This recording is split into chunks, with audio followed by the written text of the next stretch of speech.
महेश्वर मध्य भारत में मध्य प्रदेश राज्य के खरगोन जिले में खरगोन शहर के पास एक शहर है।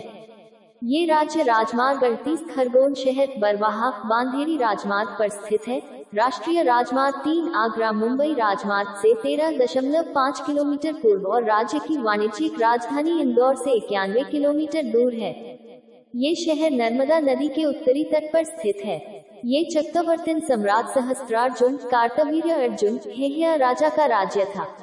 हाल ही में कई वर्षों के बाद ये 6 जनवरी 1818 तक मराठा होलकर शासनकाल के दौरान मालवा की राजधानी थी, जब मल्हार राव होलकर III द्वारा राजधानी को इंदौर में स्थानांतरित कर दिया गया था। ऐसा माना जाता है कि महेश्वर का निर्माण सोमवंशीय शास्त्रार्जुन क्षत्रिय के प्राचीन शहर के स्थल पर हुआ था और यह राजा कार्तवीर्य अर्जुन श्री शास्त्रार्जुन की राजधानी थी, जिनका उल्लेख संस्कृत महाकाव्य रामायण और महाभारत में किया गया है। एक प्रचलित कथा के अनुसार एक दिन राजा सहस्त्रार्जुन और उनकी 500 पत्नियां पिकनिक के लिए नदी पर गए। जब पत्नियों को एक विशाल खेल क्षेत्र की आवश्यकता थी, तो राजा ने अपनी 1000 भुजाओं से शक्तिशाली नदी नर्मदा को रोक दिया।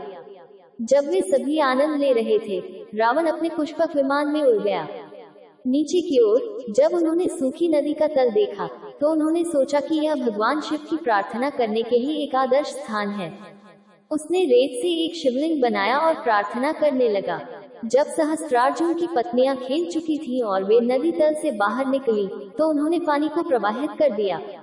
विशाल नदी रावण के शिवलिंग को बहाते हुए नीचे गिर रही थी, जिससे उसकी प्रार्थनाएं विफल हो गईं।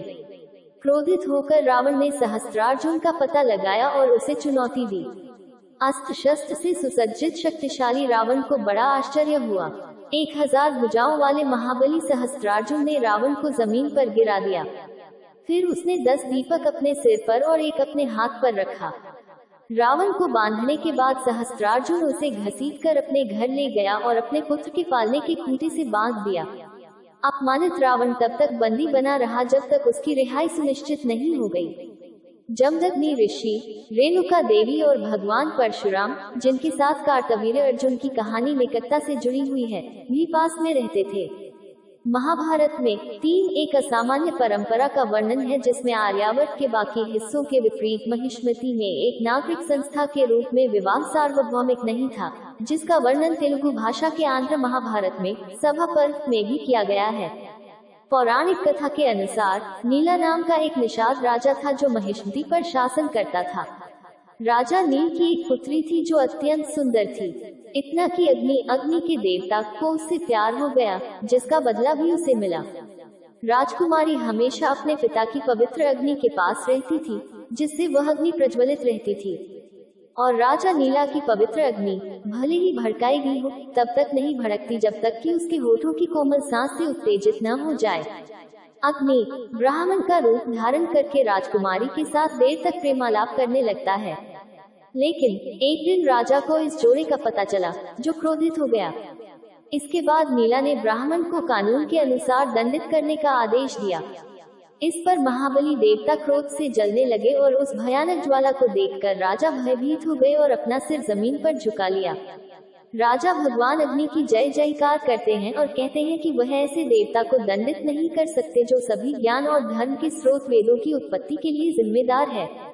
तब शांत अग्नि ने निषाद को वरदान दिया और राजा ने किसी भी आक्रमण से अपने राज्य की सुरक्षा का अनुरोध किया। अग्नि ने इस शर्त पर अपने राज्य की रक्षा करने की शपथ ली कि राजा को अपने राज्य में शुद्ध प्रेम के आनंद को एक वैध कार्य के रूप में पवित्र करना चाहिए। प्रस्तावना के रूप में विवाह की रूढ़िवादिता से मुक्त होकर महिष्मति की महिलाओं ने उस स्वतंत्रता का आनंद लिया जो उस समय आर्यावर्त में अन्यत्र नहीं सुनी गई थी। वर्षों बाद महाकाव्य युद्ध के बाद विजयी युधिष्ठिर ने पृथ्वी पर सभी को जीतकर एक यज्ञ आयोजित करने की योजना बनाई। सहदेव पांडवों में सबसे छोटे, ये जानते हुए कि भगवान अग्नि निषाद राज्य की रक्षा कर रहे थे, भगवान अग्नि से सफलतापूर्वक प्रार्थना करते हैं और सौराष्ट्र राज्य में चले जाते हैं।